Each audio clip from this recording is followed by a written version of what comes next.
Kvalificirani smo, ali se još nismo kvalificirali. Ispunili smo sve uvjete, popunili smo sva obvezna polja u formularu, potrošali su nas po ramenima, ali to još uvijek ne znači da idemo u drugi krug kvalifikacija za euro.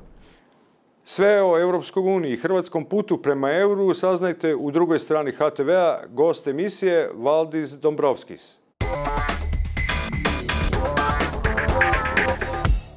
Mr. Dombrovskis, welcome to Croatian television. Good afternoon. This is the fourth or fifth time we talk to each other. How do you feel today? Well, it's great to be back in Zagreb, especially in a day like this, which is a historical moment, as with our convergence report, we are confirming that Croatia is meeting all the conditions for euro accession, and this basically paves the way for euro to join euro area as of January 1st, 2023. Okay, this is official statement, but what do you think? Is Croatia ready for euro and for Schengen? Well, as regards euro, that's exactly what European Commission's and also European Central Bank's convergence report confirms. Croatia is ready to join euro area.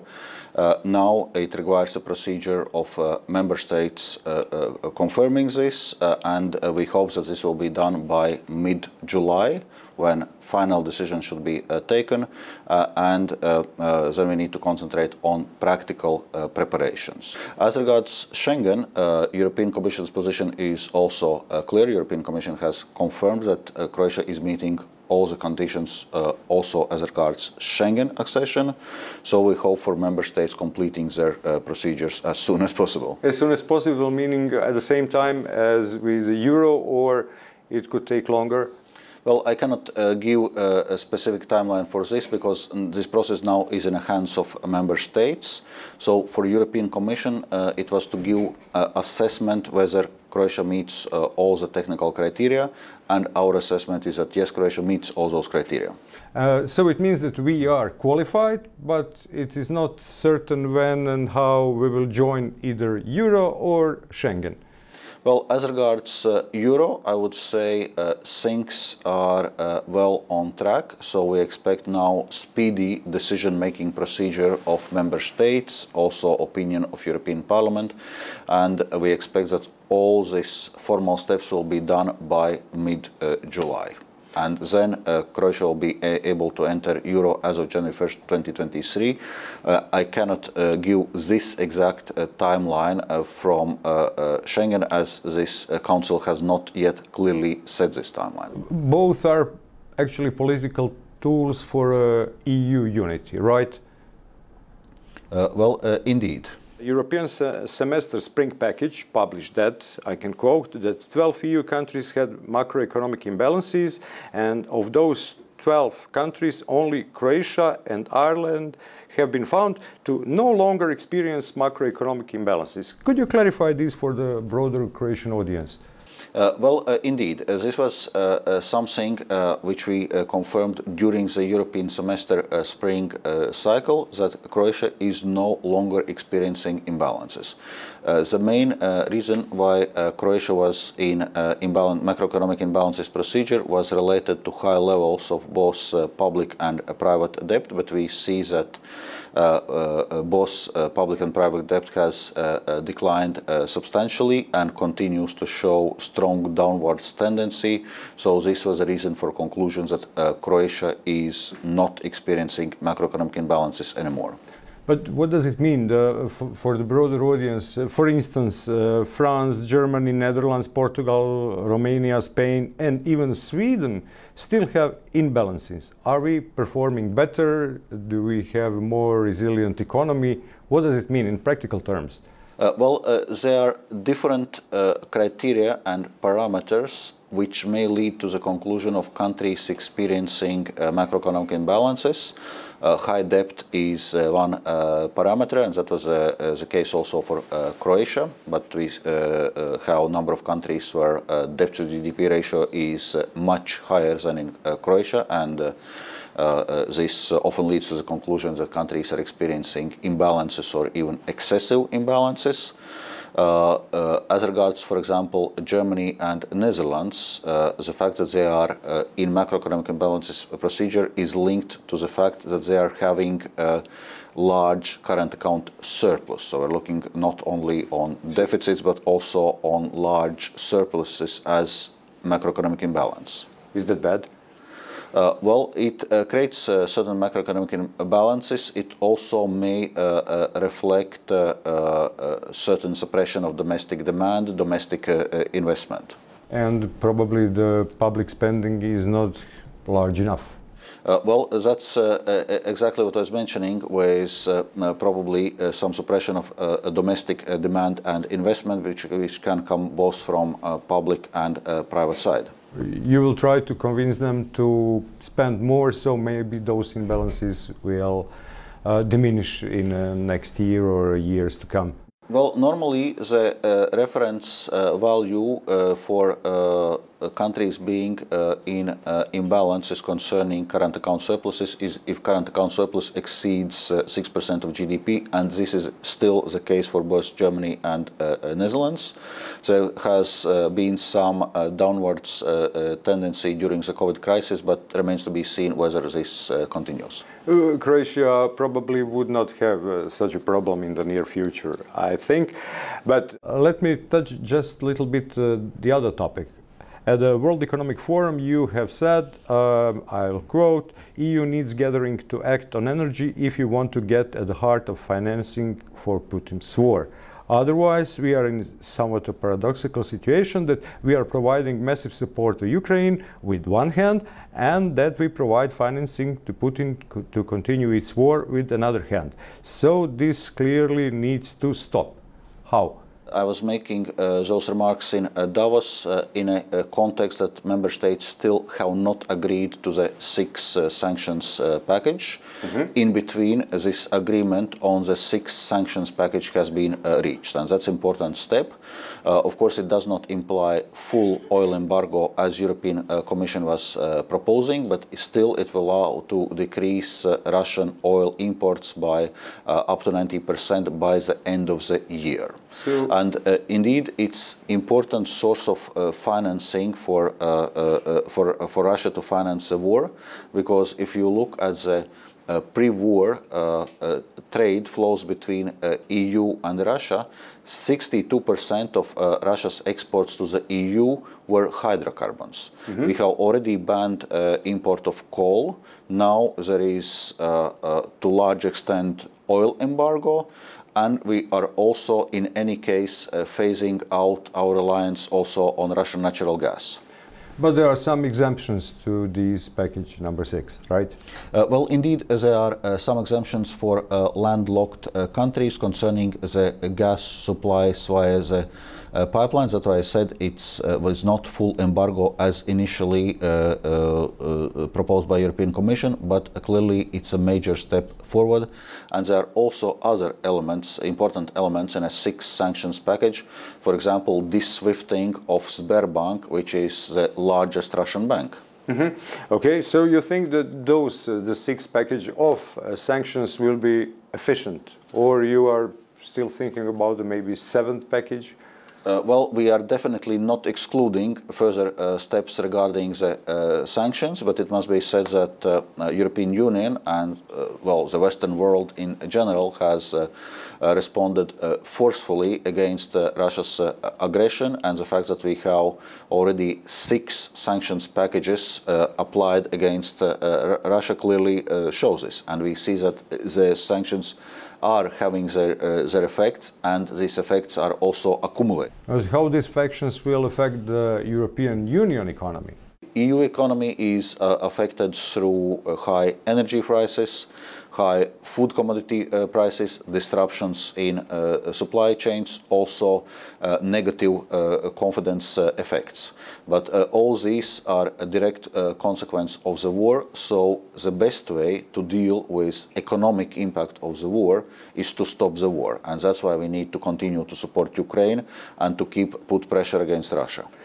Well, gas distributors in Germany, Slovakia, Hungary, and also in Austria are planning to open ruble accounts in Gazprom in Switzerland. Should this system of double bank accounts to be considered as a loan of European companies to the Russian central bank? Well, of course, one would need to look in exact modalities, because indeed those are contracts which are concluded between European companies and Gazprom. So what has been a very clear position from European Commission, well, bulk of the contracts are in euros or dollars. Mm-hmm. Correspondingly, they have to be served in euros and dollars. And we know there had been requests from Russia to serve those contracts in rubles, but in effect, the mechanisms which had been set up de facto meant that Russia backtracked from this request.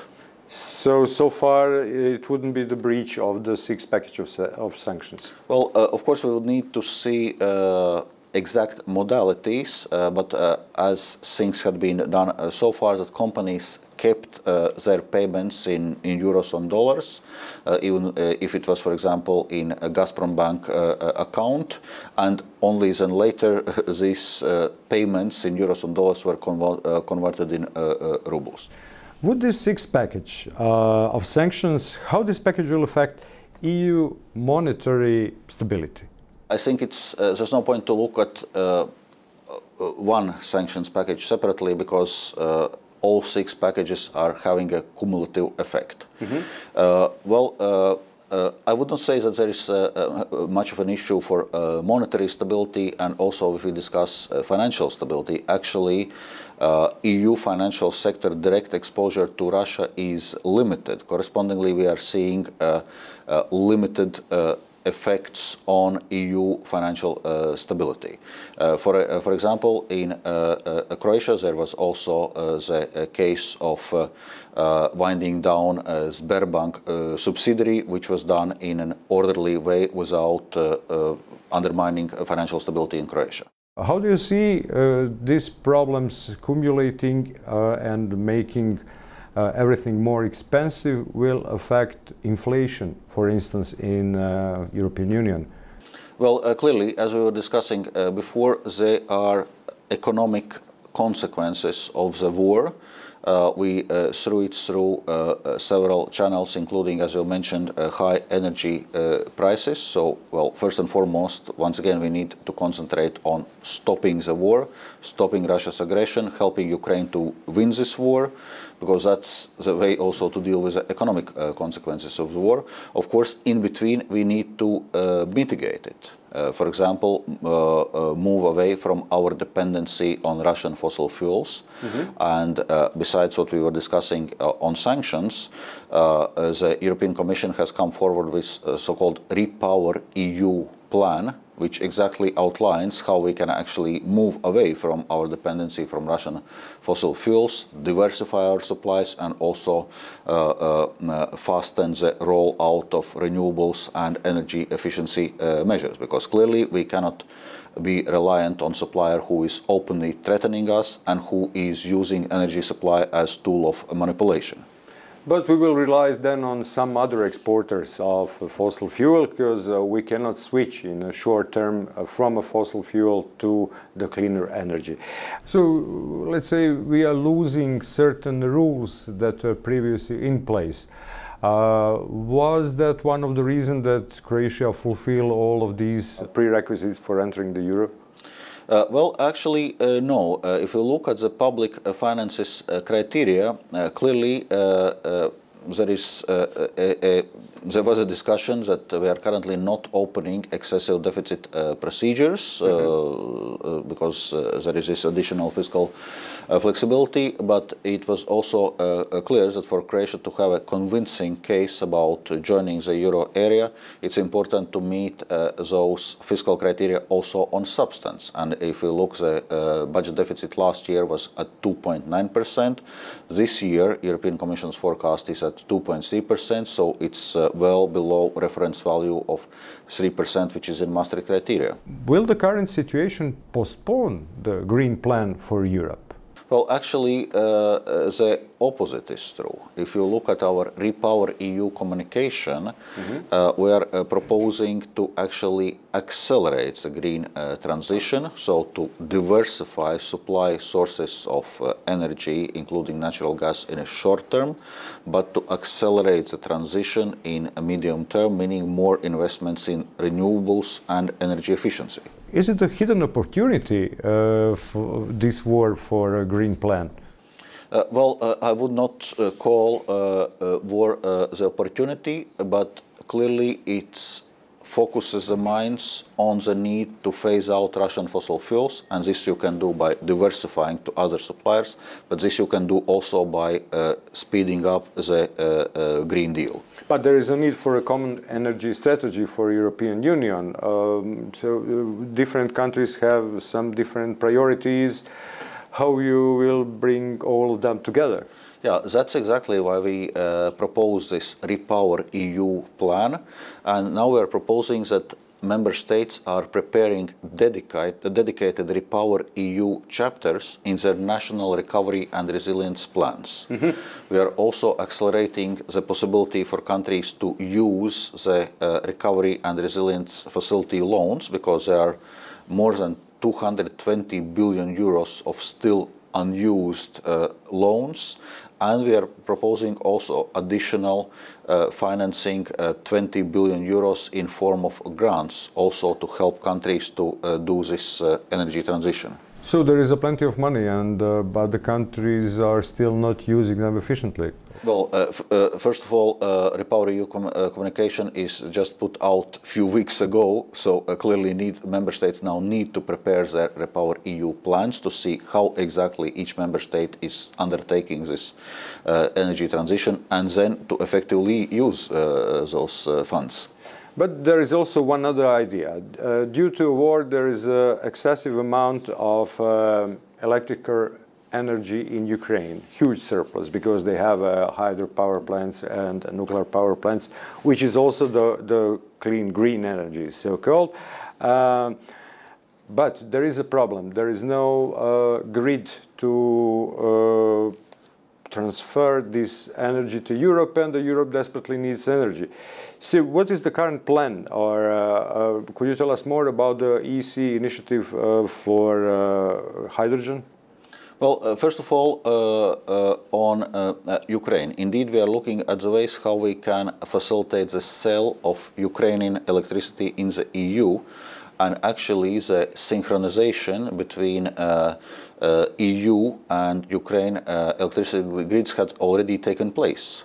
Well, happened in a sense by accident, because there was a test of this synchronization taken place exactly when Russia invaded Ukraine, and then Ukraine never went back to the synchronization with Russia, but stayed synchronized with the EU. It required a bit of an additional effort to make sure that it's happening in a smooth way, but in a sense it was done. And so we're also not looking at how we can support, for example, Ukrainian electricity imports in the EU to provide some additional financing this way for Ukraine, but in generally Ukraine imports to the EU. So we have suspended all the quotas and tariffs, granting Ukraine quota-free and tariff-free access to the EU single market, also as a way to support their economy.